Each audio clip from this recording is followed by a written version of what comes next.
Bismillahirrahmanirrahim. Assalamualaikum warahmatullahi wabarakatuh. Waalaikumsalam.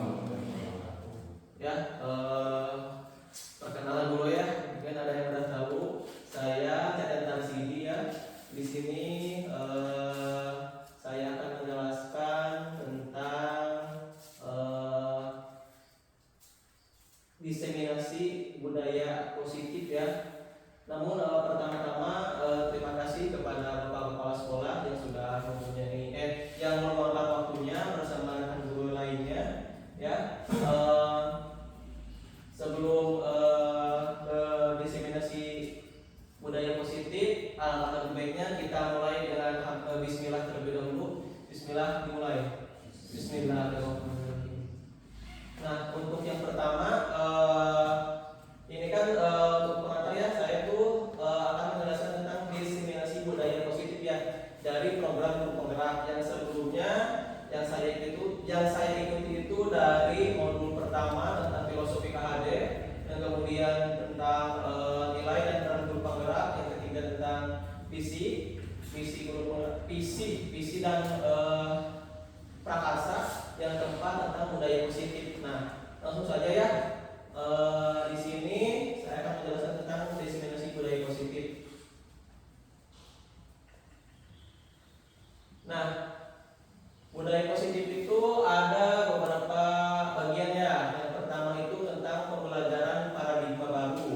Kemudian kedua ada disiplin positif dan nilai kebajikan universal. Yang ketiga teori motivasi, hukuman, penghargaan dan restitusi. Yang keempat keyakinan kelas. Lanjut.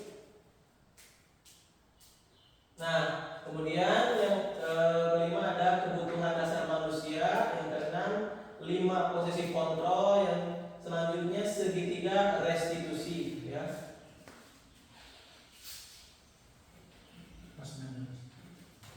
Nah, untuk yang pertama itu adalah pembelajaran paradigma baru ya. Jadi pembelajaran paradigma baru itu merupakan pembelajaran yang dirancang untuk berdasarkan prinsip berdiferensiasi ya, sehingga para peserta didik belajar sesuai dengan kebutuhan tahap perkembangannya.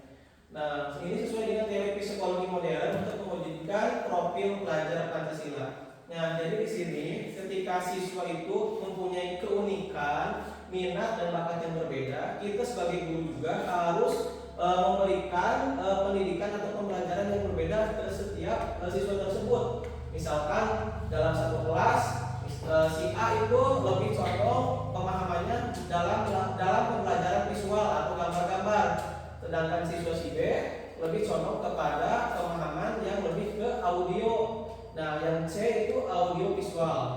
Jadi ketika kepada pembelajaran siswa yang A itu kita pembelajarannya lebih ke memprint atau menggunakan media yang berupa gambar-gambar, sedangkan yang ke B karena dia lebih dominan audio, jadi kita lebih medianya kepada yang suara atau nyanyian, nah seperti itu. Yang kalau audio visual itu bisa dua-duanya. Nah, itu merupakan contoh pembelajaran berdiferensiasi. Jadi kita menyesuaikan kebutuhan minat bakat siswa ya, atau kita juga kodrat anak kalau di kami ya.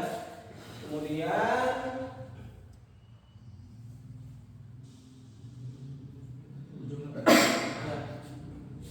nah, ini ada beberapa miskonsepsi tentang makna kontrol ya. Nah, di sini miskonsepsi itu jadi kesalahpahaman atau pemahaman yang keliru gitu ya, yang berada di masyarakat atau di sekolah seperti itu. Yang pertama itu ada ilusi guru mengontrol murid. Jadi pemahaman atau pemaknaan bahwa guru yang hanya bisa mengontrol murid itu kurang tepat ya. Jadi tidak ada itu guru yang bisa mengontrol murid ya. Tetap meskipun kita pengalaman saya mengontrol murid pun tetap muridnya berontak seperti itu ya. Jadi kita tidak bisa langsung mengontrol murid. Yang kedua ada ilusi bahwa semua penguatan positif efektif dan bermanfaat. jadi ketika kita memberikan ceramah positif, motivasi positif kepada murid, tetapi pada miskonsepsinya itu bermanfaat, ternyata balik lagi ke siswa seperti itu. Ya, jadi ada timbal baliknya seperti itu. Ibarat kita suka sering diceramahi tentang yang baik-baik, tetapi malah kita terus berbuat sebaliknya seperti itu. Kemudian yang ketiga ada ilusi, ya, bahwa kritik dan membuat orang merasa bersalah dapat menguatkan karakter. Bahwa kritik dan membuat orang merasa bersalah dapat menguatkan karakter. Jadi ketika siswa punya salah, ketika siswa punya membuat kegaduhan atau kejadian di sekolah, ketika itu kita sebagai guru mengkritiknya, kemudian menekan dia supaya dia merasa bersalah. Nah, otomatis dalam pikiran kita, ya, supaya bisa menguatkan karakter dia, supaya dia berubah, kita harus buat dia merasa bersalah. Tetapi ternyata itu miskonsepsi. Nah, kemudian yang keempat, ilusi bahwa orang dewasa memiliki hak untuk memaksa. Nah, kita guru sebagai orang dewasa mendidik anak-anak murid kita yang berkisar di antara 7 tahun sampai 12 tahun, ya, ternyata itu memiliki keliru, ya, bisa memiliki hak untuk memaksa. Ternyata murid juga mempunyai pilihan, ya, jadi tidak punya hak kita itu untuk memaksa. Mereka punya keinginan, mereka punya kemauan, mereka punya cita-cita seperti itu. Jadi kita tidak bisa memaksakan kehendak kita.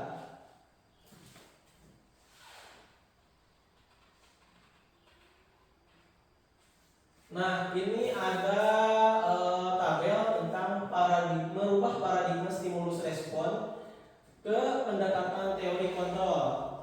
Nah, stimulus respon yang biasa kita lakukan di sekolah ini bisa dilihat, ya. Stimulus respon yang pertama itu realitas, ya, kebutuhan kita sama, sedangkan di teori kontrol itu realitas kebutuhan kita berbeda. Jadi pada kalimat ini kita tuh memandang semua siswa itu sama, sedangkan pada realitasnya kebutuhan siswa itu berbeda. Jadi seperti tadi berdiferensiasi kebutuhan anak itu.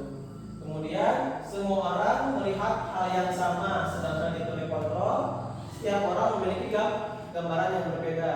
Nah, jadi ketika kita melihat bahwa si A, anak A, B, C, D itu kita melihatnya sama, tetapi di teori kontrol kita memiliki gambaran yang berbeda seperti itu. Si A itu pintar, si B pintar, belum tentu pintarnya sama. Yang A mungkin pintarnya lebih, yang B mungkin kurang dari yang A, seperti itu. Kemudian yang ketiga, kita mencoba mengubah agar orang berpandangan sama dengan kita. Yang di teori kontrolnya kita berusaha memahami pandangan orang lain tentang dunia. Oh, jadi misalkan ketika kita mempunyai pandangan dengan rekan sejawat kita atau rekan guru kita tentang suatu hal atau tentang kebijakan seperti itu, kita tidak bisa memahami atau memaksakan kehendak atau pandangan kita kepada orang lain, karena orang lain juga punya kehendak atau pandangan tersendiri. Yang bisa kita lakukan hanyalah berdiskusi, sharing, dan menarik benang merah dari diskusi tersebut. Kemudian yang kelima, ada orang lain bisa mengontrol saya, sedangkan di teori kontrol hanya Anda yang bisa mengontrol diri sendiri. Jadi di teori stimulus respon itu ada anggapan bahwa kita itu dikontrol oleh orang lain, padahal hanya diri kita yang bisa mengontrol diri sendiri. Kita mau ke WC, otomatis kan di dalam otak kita ke WC, jadi kaki pun bergerak ke WC. Ketika kita berlari, ya, otomatis otak kita memerintahkan badan kita untuk berlari, ya. Nah, seperti itu. Jadi bukan disuruh-suruh Pak Suyitno lari. Nah, kalau Pak Suyitno tidak mau lari, jadi diam, berarti kan seperti itu. Jadi kalau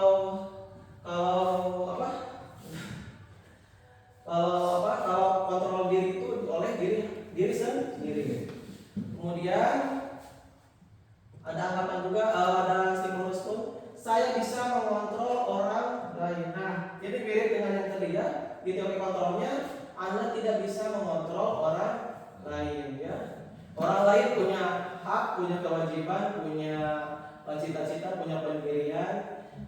Jadi kita tidak bisa mengontrol orang lain.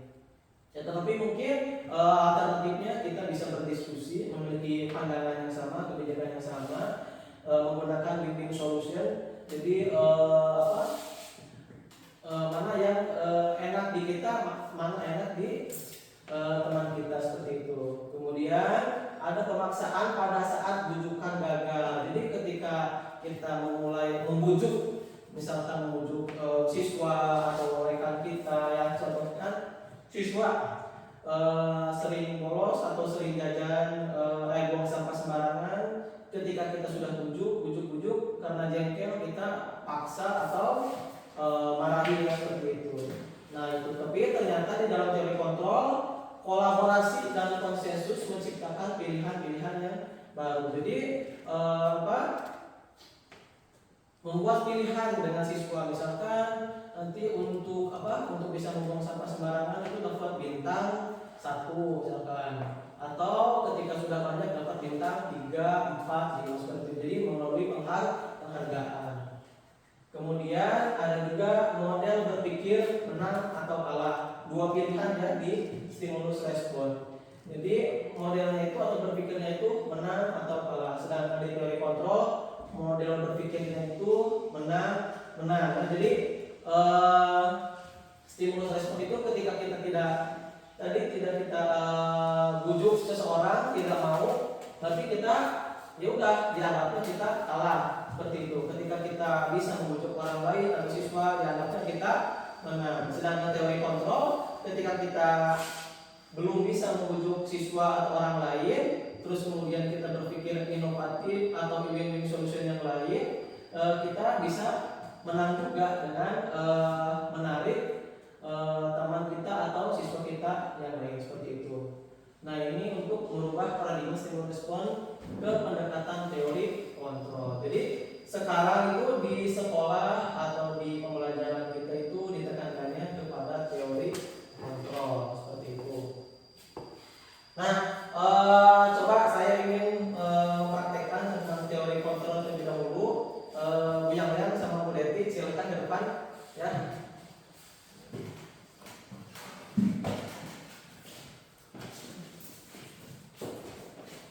Ya, silakan di sini untuk mempraktikkan teori kontrol ya. Yang pertama Bu Deti sebagai yang ini nih memegang sesuatunya itu sangat berharga, berlian, bernilai 5 miliar. Sedangkan yang itu yang ingin merebut berlian tersebut ya. Bu Deti merasa bahwa berlian itu sangat berharga dan milik pribadi diri sendiri, sedangkan Ibu Yang itu ingin merebut berliannya, entah mau dibuat apa, mau dijual atau apa ya. Silakan itu Bu Yang dalam hitungan 1, 2, 3 silakan ya. Bu Yang berbuat 1, 2, 3. Ayo. Ya.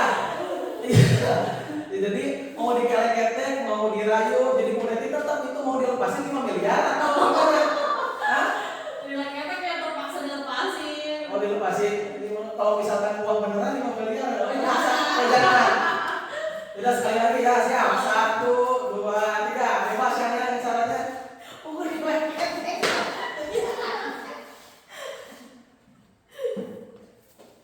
Ya, sudah ya. Ya, terima kasih tepuk tangan. Aduh, ya. Ibu-ibu ya. Nah, seperti itu. Jadi ketika kita mempunyai prinsip, kita mempunyai pandangan terhadap diri sendiri, pandangan yang sangat kuat dan diyakini oleh diri sendiri, maka pengaruh dari orang lain itu tidak bisa masuk atau tidak bisa mengontrol diri kita. Tapi yang mungkin kita lakukan adalah menyaring atau memfilter gitu, mana yang baik nanti kita serap, seperti itu. Nah itu untuk kontrol ya.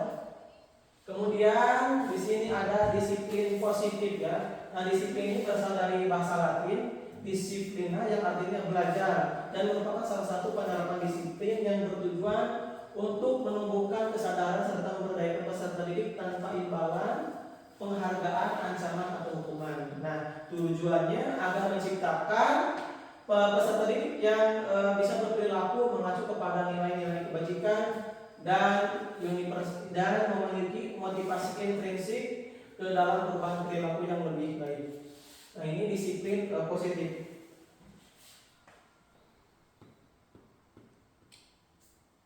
Nah, nilai-nilai kebajikan itu ada beberapa yang dari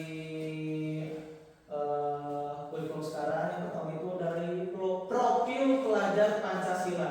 Nah, beberapa disiplin positif yang dijabarkan oleh profil pelajar Pancasila itu yang pertama ada beriman, bertakwa kepada Tuhan Yang Maha Esa, berakhlak mulia, mandiri, bernalar kritis, berkebinekaan global, bergotong royong dan kreatif. Kemudian yang selanjutnya ada IGO Primary Goals program. Yang pertama itu ada toleransi, rasa hormat, integritas, mandiri, menghargai, antusias, empati, keingintahuan, kreativitas, kerjasama, percaya diri dan komitmen ya. Yang kemudian selanjutnya ada the 7 essential virtues. Yang pertama ada empati, suara hati, kontrol diri, rasa hormat, kebaikan, toleransi dan keadilan. Jadi nilai-nilai kebajikan itu ranahnya ke ranah sikap ya, atau ke ranah afektif. Jadi ranah-ranah sikap itu ditekankan pada pembelajaran sekarang. Seperti yang disebutkan pada nilai-nilai kebajikan ini.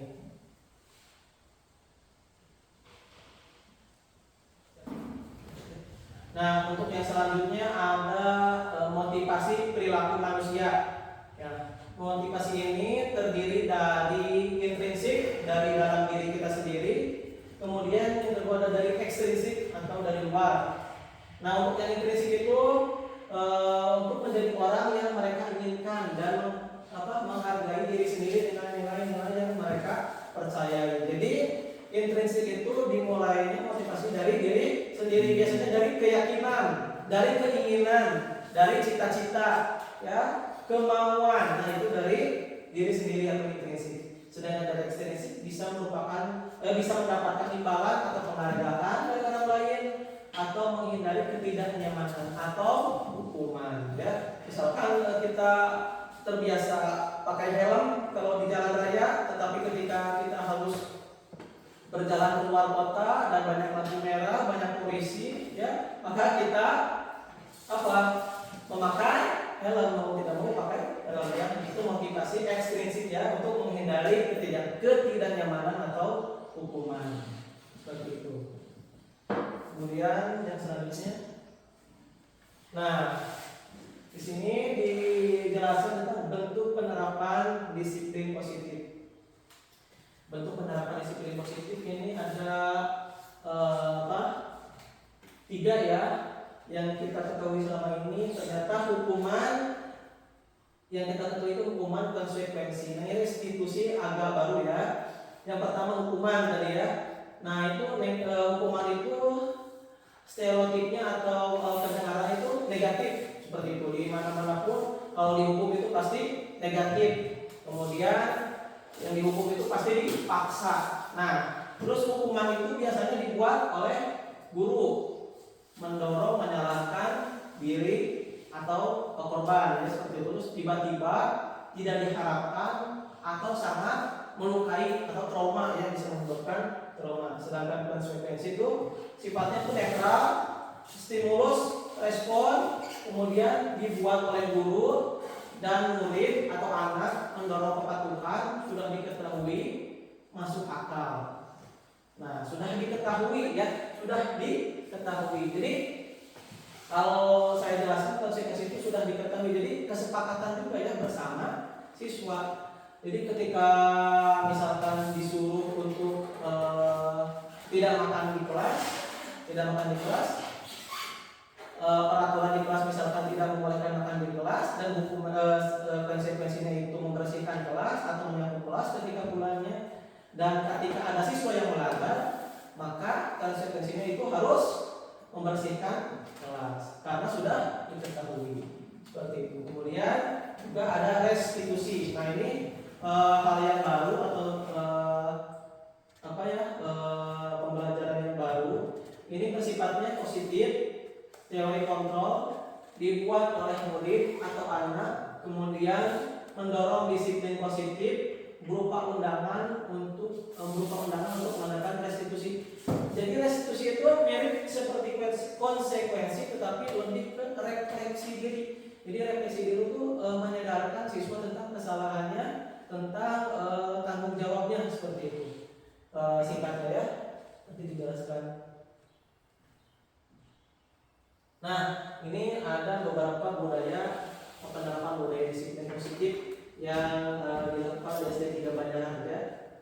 Ya, ada upacara, kemudian siswa ke depan kelas, kemudian sholat duha ya, seperti itu. Lanjut. Nah, ini dijelaskan lebih lanjut di sini. Kalau hukuman itu identitasnya gagal ya, kita akui bahwa hukuman itu gagal. Dijelaskan nanti kalau untuk sanksi dan restitusi itu maksudnya berhasil atau sukses, dan itu termasuk disiplin. Kalau hukuman itu tidak masuk di disiplin. Yang pertama, hukuman sesuatu yang menyakitkan harus terjadi. Jadi biasanya itu hukuman itu menyakitkan ya. Kemudian kalau sanksi itu sesuatu harus terjadi, kalau restitusi merupakan pilihan. Jadi tadinya ada win-win solution atau solusinya harus bagaimana, seperti itu. Kemudian kalau hukuman juga tidak nyaman untuk murid atau anak untuk jangka waktu panjang. Jadi ketika seseorang dihukum itu ada ikatan yang panjang gitu. Oh, saya pernah dihukum oleh bapak ini. Ya, ingat terus Pak. Jadi banyak kenangan-kenangan yang menyakitkan ya kalau sering dihukum. Kemudian kalau yang sanksi itu tidak nyaman untuk murid dalam jangka waktu yang pendek ya, seperti itu.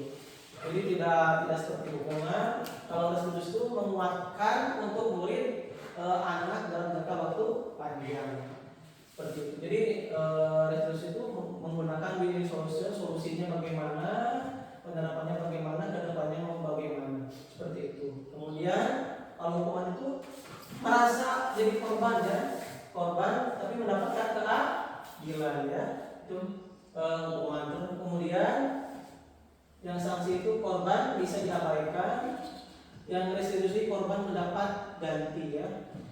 Jadi korban mendapat ganti itu solusinya itu ada berbagai ganti ya. Jadi kita harus misalkan kalau harus kata gurunya A ya A gitu, tapi tidak ada solusi lain seperti itu. Korban di sini berarti kan yang korbankan, yang menjadi korban. Iya. Berarti mendapat keadilan. Iya. Kalau di restitusi berarti mendapat ganti, misalkan kalau HP-nya pecah sama si A berarti diganti sama si A. Seperti kesana mungkin dari ini. Ya betul Pak. Jadi sanksi konsekuensi itu murid anak bisa diabaikan, yang ke restitusi itu murid atau korban mendapat ganti seperti itu Pak. Terus yang kemudian ada perilaku positif atau agresif yang meningkat. Nah, hukuman itu sifatnya agresif atau agresif ya, jadi seperti marah-marah atau apa gitu, tekanan seperti itu. Nah, kalau untuk sanksi penguatannya hanya berjangka waktu pendek. Yang kemudian restitusi masalah terpecahkan seperti itu, win-win solution tadi ya, solusi. Kemudian yang hukuman sistem tidak akan berjalan bila murid tidak takut. Nah, sistem tidak akan berjalan bila murid tidak takut. Misalkan kalau kita kasih peraturan apa gitu, misalkan pas upacara itu pakai sepatu, terus pakai topi, pakai dasi, tetapi muridnya santai saja gitu, tidak akan dihukum atau udah biasa dihukum, ya mereka kebal gitu ya, tidak takut seperti itu. Nah ini untuk kedepannya itu hukuman atau peraturan seperti itu kadang tidak berlaku ya, atau tidak berjalan karena muridnya bandel kebal. Terus yang sanksi memerlukan monitoring atau supervisi terus-menerus. Jadi kalau sanksi itu misalkan misalkan upacara tadi tidak pakai sepatu, misalkan siapa namanya checklist, yang pakai dasi, topi dimonitoring terus menerus seperti itu. Terus nanti supervisi Hmm. ke rumahnya bagaimana? Iya Pak, jadi untuk misalkan yang barusan ada upacara ya Pak ya, kalau yang ini tuh anaknya apa tidak takut langsung dihukum gitu Pak di hari itu juga. Tapi untuk sanksi atau konsekuensinya misalkan anak ini upacara hari Senin tanggal sekian pakai topi checklist hari Senin ini. Kalau hari Senin besok tidak checklist nanti setiap minggu atau setiap bulan evaluasi kamu sudah upacara 4 kali tidak 2 kali pakai topi, 2 kali tidak, seperti itu. Jadi gimana ya? Jadi dimonitoring terus menerus, tidak langsung dihukum seperti itu Pak. Kemudian restitusi, murid belajar untuk bertanggung jawab untuk perilakunya seperti itu. Jadi lebih kepada curhat, ada curhatnya kalau restitusi itu. Kenapa tidak bawa topi? Kenapa bawanya cuma 2 kali dalam sebulan? Gitu seperti itu. Jadi kayak konseling. Kemudian paham ya Bapak Ibu ya? Gitu. Kemudian berlaku hanya pada sebuah institusi, tidak berlanjut pada kehidupan nyata. Jadi hanya waktu ke sekolah seperti itu. Kemudian kalau sanksi itu membantu penerapan mengikuti peraturan dalam masyarakat. Jadi ada dampaknya ke masyarakat. Kemudian institusi fokus pada pemecahan masalah dalam jangka waktu panjang. Kemudian yang ini selanjutnya peraturannya adalah kamu harus ya, jadi ditekankan seperti itu. Murid itu kamu harus, kamu pokoknya seperti itu. Nah kalau disanksi apa peraturannya, ditanya peraturannya. Kalau melanggar itu apa peraturannya? Nah Pak kamu melakukan kewajiban misalkan. Terima kasih seperti itu. Kemudian restitusi apa yang kamu yakini seperti itu. Jadi misalkan kuno sholat, nah seperti itu. Kamu nanya, ayo sholat, kamu yakin Allah yakin. Nah seperti itu. Jadi diyakini kebenarannya atau keimanan dulu. Kemudian apa yang bisa kamu lakukan untuk memperbaiki masalah ini. Jadi solusinya juga ditanya ke siswa gitu. Kalau kamu harusnya sholat jam berapa? Kemudian kalau tidak sholat sanksinya apa dari Allah seperti itu. Jadi ditanya ke siswanya. Kemudian yang selanjutnya, ya bertanggung jawab Pak. Jadi siswanya itu bisa terjadi pada dirinya sendiri Pak. Yang selanjutnya ada murid atau anak membenci peraturan. Nah ini banyak ya yang membenci peraturan, kadang atau dilanggar ya, mirip-mirip ini semua. Kemudian murid anak menghormati peraturan. Yang ketiga, murid anak menghormati dirinya dan orang lain seperti itu. Lanjut.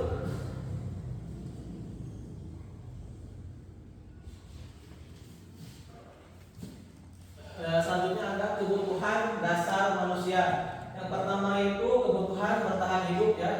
Kebutuhan bertahan hidup itu seperti kebutuhan kesehatan, rumah, makanan, dan kebutuhan biologis untuk reproduksi ya, atau sandang, pangan, papan seperti itu. Kemudian yang kedua ada rasa kasih sayang dan rasa diterima, rasanya dicintai, disayangi itu kebutuhan ya, jujur semua manusia ingin disayangi ya. Bapak Ibu udah sepuh, udah dewasa, merasa ini disayangi? Ingin sekali ya, seperti itu ya. Kemudian kebutuhan disayangi dan diterima meliputi kebutuhan akan hubungan atau koneksi sosial, memberi dan menerima kasih sayang dan kebutuhan untuk merasa menjadi bagian dari suatu kelompok seperti itu. Selanjutnya ada penguasaan. Kebutuhan ini meliputi keinginan untuk dianggap berharga, bisa membuat perbedaan, bisa membuat capaian, kompeten, diakui, dihormati, meliputi self-esteem dan keinginan untuk meninggalkan pengaruh. Jadi ini penguasaan itu bahwa saya juga itu bisa gitu ya. Jadi jangan dianggap semua orang itu gak bisa, tapi dianggap aja bisa gitu. Jadi ketika ada tugas atau kita menugaskan orang lain, percaya orang itu bisa seperti itu. Kemudian yang lain kesenangan ya, kebutuhan akan kesenangan, kebutuhan hidup untuk mencari kesenangan, bermain, tertawa. Pasti ya itu kesenangan sudah harus seperti itu ya. Banyak pikiran, banyak permasalahan itu, aduh itu pasti butuh kesenangan ya. Piknik ya, kepala ya. Kemudian yang terakhir ada kebebasan. Kebutuhan ini untuk untuk kemandirian, otonomi, memiliki pilihan dan dan mampu mengendalikan arah hidup seseorang. Tapi ya dengan menerapkan nilai-nilai dan norma-norma agama yang ada. Jadi kebebasan tapi tidak kebablasan seperti itu.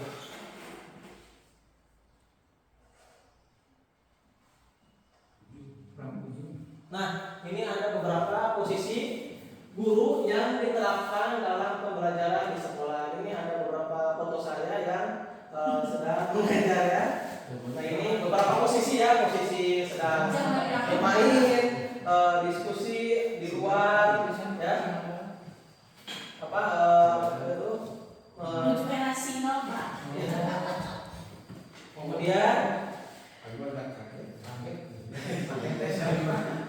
Kemudian ini tadi melihat foto yang tadi ini beberapa posisi kan. Nah, ini ada posisi kontrol ya. Peran posisi kontrol yang pertama itu ada penghukum, teman, manajer, pemantau dan pembuat rasa bersalah. Nah, itu ada beberapa posisi dalam posisi kontrol. Ya, yang pertama penghukum. Nah, biasanya penghukum itu seorang menghukum bisa menggunakan hukuman fisik maupun verbal ya. Fisik itu biasa kalau telat misalkan di bending atau push up, sit up seperti itu fisik ya. Bisa juga seperti itu Pak. Kalau yang tulisan di situ dijewer, dijewer di sintrek ya kalau saya dulu. Tapi ya kalau hukuman verbal itu biasanya dikata-katain, misalkan kadang dihina atau apa seperti itu. Nah, itu penghukum ya. Kemudian ada yang kedua, guru seperti itu senantiasa percaya hanya ada satu cara agar pembelajaran bisa berhasil, yaitu cara dia. Jadi ketika guru berpikiran bahwa hanya cara dia itu dengan menghukum bisa merubah peserta didik, nah itu tidak tepat ya seperti itu. Kemudian ada kemungkinan murid marah dan mendendam atau bersifat agresif. Nah, kejadian waktu saya dulu di SMA itu dengan guru olahraga ya. Ketika itu guru olahraganya menugaskan untuk lari 3 km, 2 kilo gitu ya Pak. Nah, murid di kelas lain itu ada yang protes gitu Pak. Pulangnya itu saya tantang Bapak seperti itu. Jadi murid itu dendam gitu Pak. Jadi ada dendam kepada guru tersebut seperti itu karena dihukum. Nah itu harus dihindari kita sebagai kita menjadi penghukum ya. Kalau bisa juga yang ringan-ringan saja yang tidak memberatkan siswa. Selanjutnya ada pembuat merasa bersalah. Nah karakteristiknya pembuat merasa bersalah itu akan menggunakan keheningan. Jadi dibawa ke suatu ruangan, anaknya itu kita berdua dengan siswa, kemudian kita merasa hening dulu, kemudian kita ngobrol dengan siswa. Atau kita misalkan ibu gurunya itu merasa, aduh kamu tuh, nah seperti itu. Jadi membuat siswanya itu merasa bersalah. Kemudian ada suara memelas tadi ya, sedih, bahasa tubuh merapat pada anak, terus ibu mantas tuh kuat ngajar dirinya, seperti itu ya. Sudah tidak sanggup mengajar, seperti itu. Kemudian murid akan merasa bersalah telah mengecewakan ibu asal bapak gurunya, seperti itu. Jadi muridnya itu akan merasa bersalah. Maaf ya, saya sudah ini. Ya bagus sih. Jadi murid bisa mengakui kesalahannya, bisa iya saya sudah menyakiti bapak ibu guru saya, seperti itu. Tapi cuman karakternya ini membuat merasa bersalah. Ya.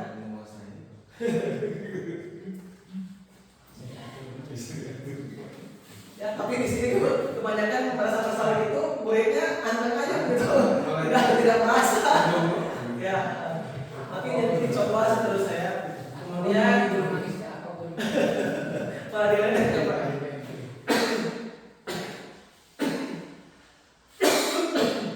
Kemudian ada yang berperan sebagai teman. Nah, pada posisi ini guru tidak akan menyakiti murid, namun akan tetap berupaya mengontrol murid melalui persuasi. Jadi ajakan atau rayuan. Kemudian ada suara ramah, akrab, bercanda dan bahasa tubuh merapat pada anak, mata dan senyum jenaka. Kemudian juga murid akan merasa senang dan akrab dengan guru. Ini termasuk dampak yang positif. Hanya saja di sisi negatifnya murid menjadi tergantung pada guru tersebut.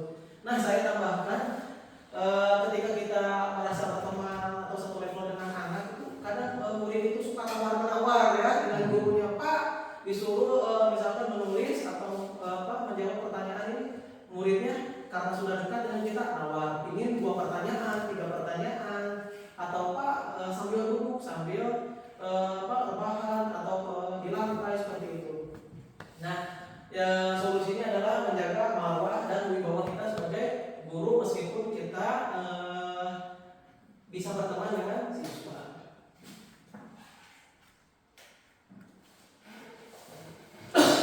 Selanjutnya ada guru yang memantau ya. Nah, pada posisi ini pemantau berdasarkan peraturan dan konsekuensi. Kemudian nada suara datar, bahasa tubuh yang formal. Kemudian murid memahami konsekuensi yang harus dijalankan karena telah melanggar salah satu peraturan sekolah. Misalkan ada laporan kalau murid itu suka nongkrong ketika upacara tidak ke lapangan tapi di kantin ya. Ada guru yang memantau atau piket yang mengelilingi sekolah seperti itu. Nah, kemudian muridnya itu memahami konsekuensi karena tidak menjalankan upacara tadi. Nah, dan melanggar salah satu peraturan sekolah seperti itu. Pemantau ya.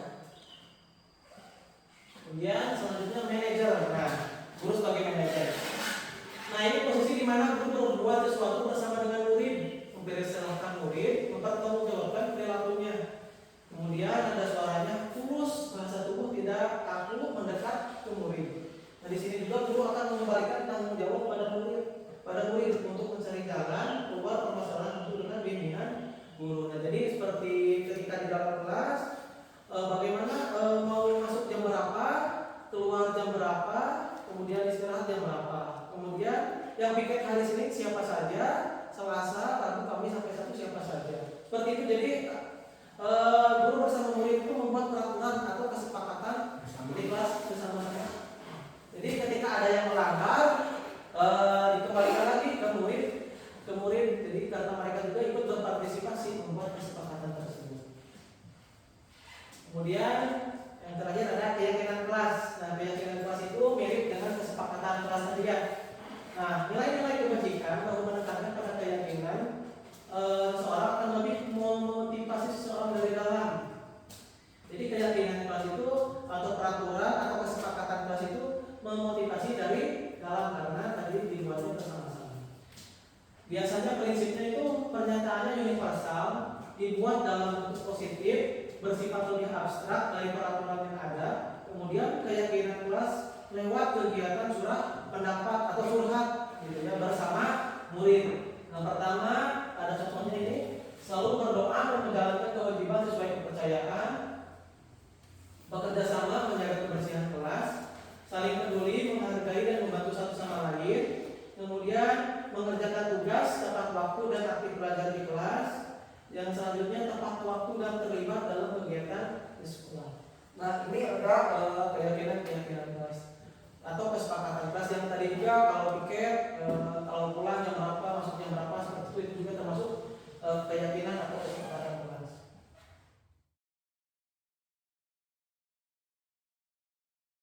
Assalamualaikum warahmatullahi wabarakatuh. Waalaikumsalam warahmatullahi wabarakatuh.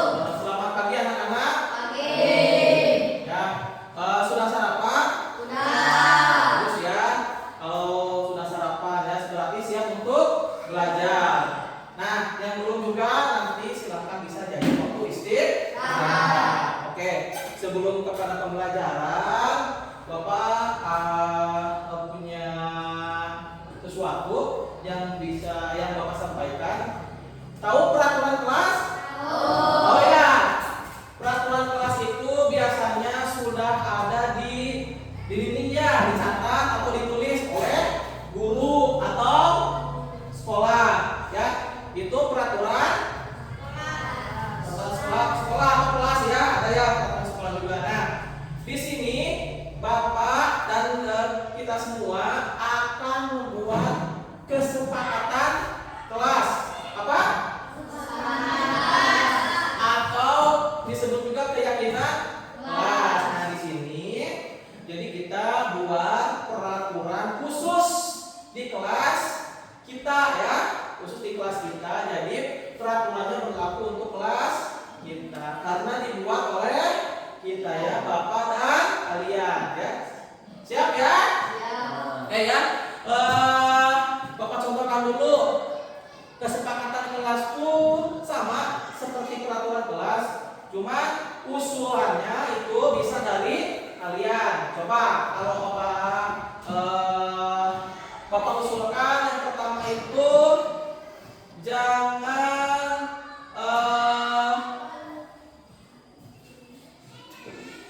apa ya? Harus memakai pakaian seragam ya. Bisa diterima? Oke, Bapak tulis ya. Memakai pakaian seragam sekolah. Ya, itu contohnya satu ya. Bisa kalian terima? Ada lagi yang dari kalian usul kesepakatan kelas kita, Cung? Yuk. Cung, sok aja. Sok. Alvin gimana? Jangan bawa HP. Oke ya, bisa ya? Jangan bawa HP ke sekolah. Kemudian ada lagi yang usul, Cung. Ayo, tatip apa tip? Datang tepat waktu. Ya, ada kemarin restitusi ya. Datang tepat waktu. Kemudian apa lagi? Ayo, Alvin sudah. Ayo. Ya, sini.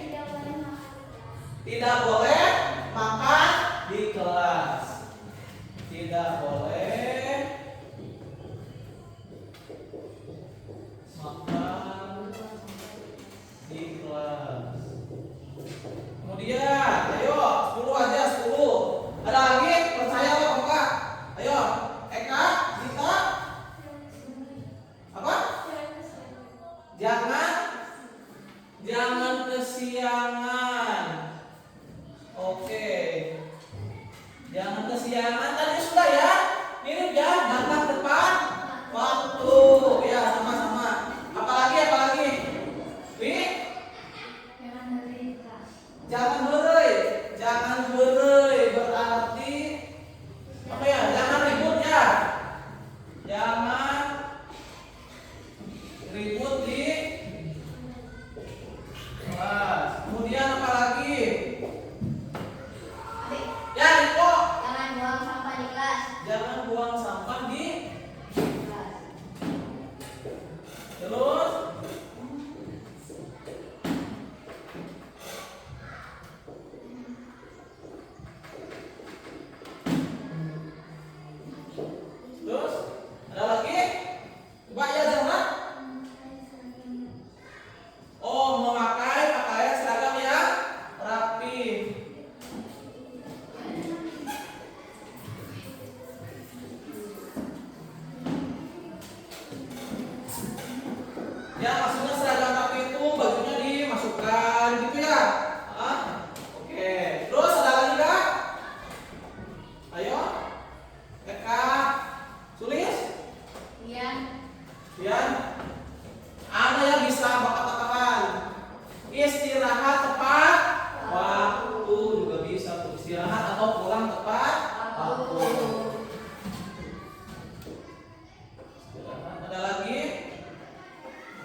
Tidak boleh membuli. Oh, tidak boleh membuli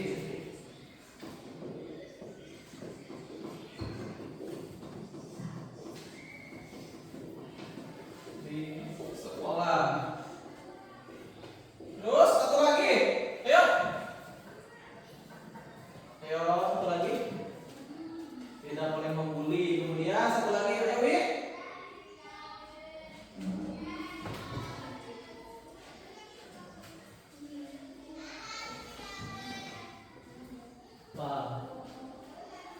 Melaksanakan jadwal piket bisa nggak? Ya, melaksanakan jadwal piket.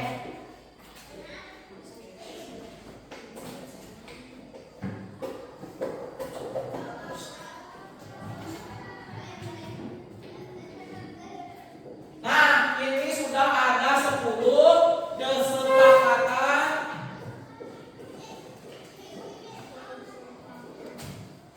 kesepakatan kelas. Nah, yang pertama memakai pakaian seragam sekolah. Oke, pakaian seragam sekolah. Kemudian jangan bawa HP ke sekolah ya. Yang ketiga, datang tepat waktu. Yang keempat, tidak boleh makan di kelas. 5, jangan ribut di kelas. 6, jangan buang sampah di kelas. 7, pakaian seragam rapi ya dimasukkan. Kemudian 8, istirahat dan pulang tepat waktu. Yang 9, tidak boleh membuli teman ya, teman. Membuli teman di sekolah atau di kelas ya. Kelas ya. Yang ke-10, melaksanakan jadwal piket. Ya, bisa diterima semuanya? Setuju? Nah, tapi setelah kita sepakat, kita setuju, Bapak mau merubah dulu kalimatnya ya, supaya lebih positif. Nah, jadi Bapak bakal merubah yang ada kata jangannya ya, Bapak bakal merubahnya. Yang pertama, memakai pakaian seragam sekolah. Ini sudah positif ya, baik. Penghapus, ada penghapus? Oh betul. Nah, yang kedua ada jangan membawa HP ke sekolah. Nah, ini ada kata jangannya, Bapak ganti ya. Berarti tidak boleh sama jangan itu sama. Jadi tidak dilarang. Jadi apa ya? Jangan membawa HP ke sekolah berarti jangan larangan.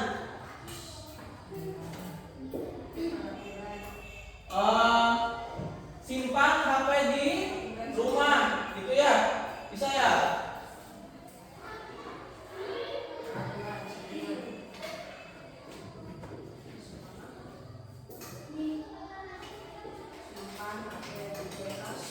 Di rumah. Kemudian datang tepat waktu.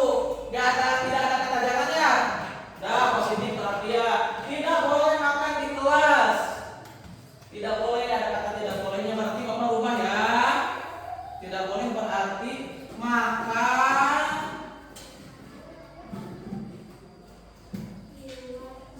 di luar, makan dan jajan di luar. Kemudian yang kelima, jangan ribut di kelas. Nah, ada kata jangannya Bapak ganti. Jadi apa? Jangan ribut berarti ributnya ganti berarti ya. Berarti jangan berisik berarti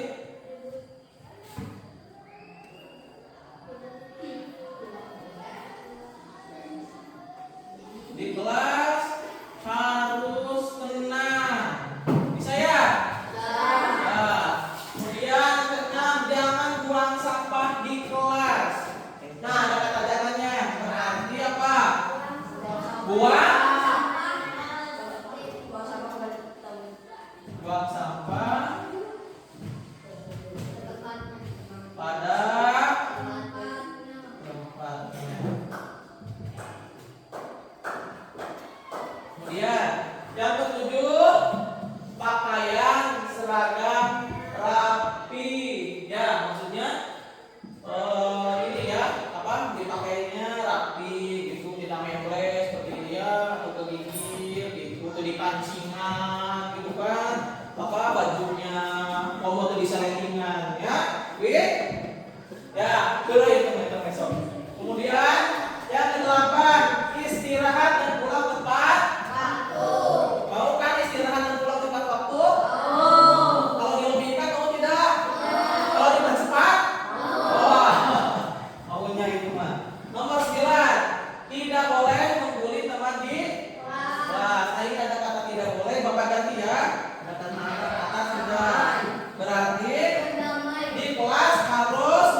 Sudah bisa diterima ya semuanya? Oke. Yang pertama itu memakai baca bareng-bareng ya. Yang pertama Memakai pakaian seragam sekolah. dua, Simpan HP di rumah. tiga, Datang tepat waktu. empat, Makan dan jajan di luar kelas. lima, Di kelas harus tenang. enam, Buang sampah pada tempatnya. tujuh, Pakaian seragam rapi. delapan, Istirahat dan pulang tepat waktu. sembilan, Di kelas harus rukun bersama teman. 10. Melaksanakan jadwal piket. Laksanakan jadwal pikir. Bagus, tepuk tangan dulu untuk semuanya. Nah, setiap poin atau nomor ini ada nilai kebajikan. Nilai kebajikan itu adalah nilai yang baik. Apa nilai kebajikan itu? Nilai yang baik. Oke. Memakai pakaian seragam ke sekolah berarti ini nilainya apa? Disiplin. Atau disiplin ya, karena memakai seragam ke sekolah. Kemudian simpan HP di rumah, ini juga termasuk apa? Disiplin. Kemudian datang tepat waktu, disiplin juga ya. Makan dan jajan di luar kelas, ayo. Ya, bisa disiplin, bisa juga disiplin atau ya. Kemudian di kelas harus tenang, disiplin atau apa?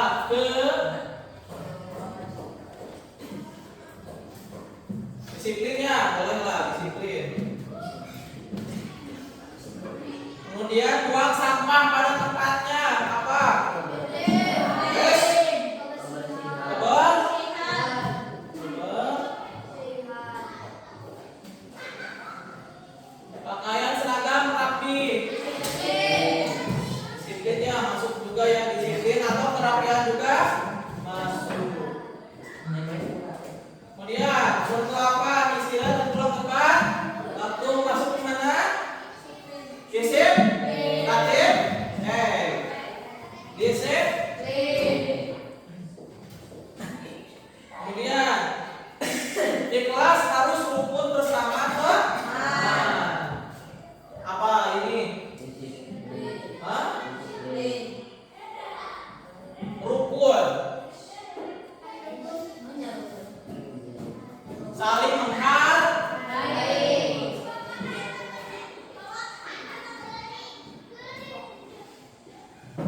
Kemudian melaksanakan jadwal piket.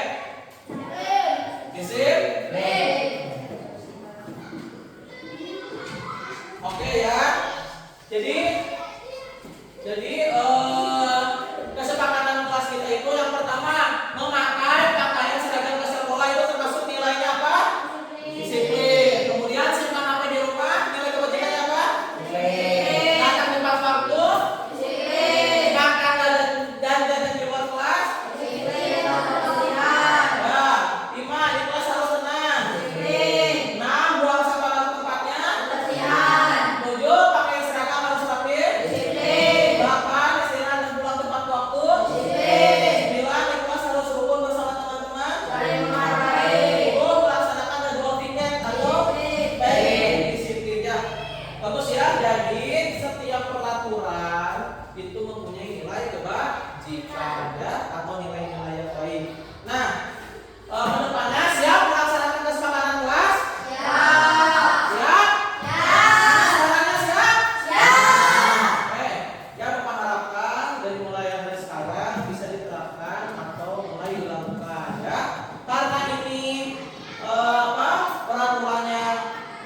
menstabilkan identitas.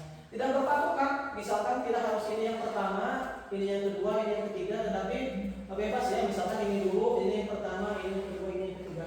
Tidak apa-apa, tergantung permasalahan di kelas. Seperti itu. Jadi misalkan ada siswa yang atau kegaduhan di kelas, seperti itu, ditinggalkan guru tapi gaduh di kelas. Nah, bisa kita validasi tindakan yang salah. Kemana gurunya? Kenapa gaduh di kelas? Bersama siapa saja di kelas? Seperti itu. Itu validasi tindakan. Kemudian menanyakan keyakinan. Seharusnya di kelas itu bagaimana? Apakah di kelas itu harus berisik? Terus siapa yang berdampak atau mempengaruhi kelas lain? Tidak, seperti itu. Nah, yang kemudian ada menstabilkan identitas. Jadi menstabilkan identitas itu menenangkan hatinya. Menenangkan hatinya itu jadi tidak apa-apa. Itu tidak apa-apa karena yang membuat gaduh itu tidak hanya kamu, tapi orang lain pun atau teman-teman lain pun pernah membuat gaduh. Tetapi yang penting itu harus bertanggung jawab dan tidak melakukan kesalahan lagi. Seperti itu. Itu segitiga restitusi.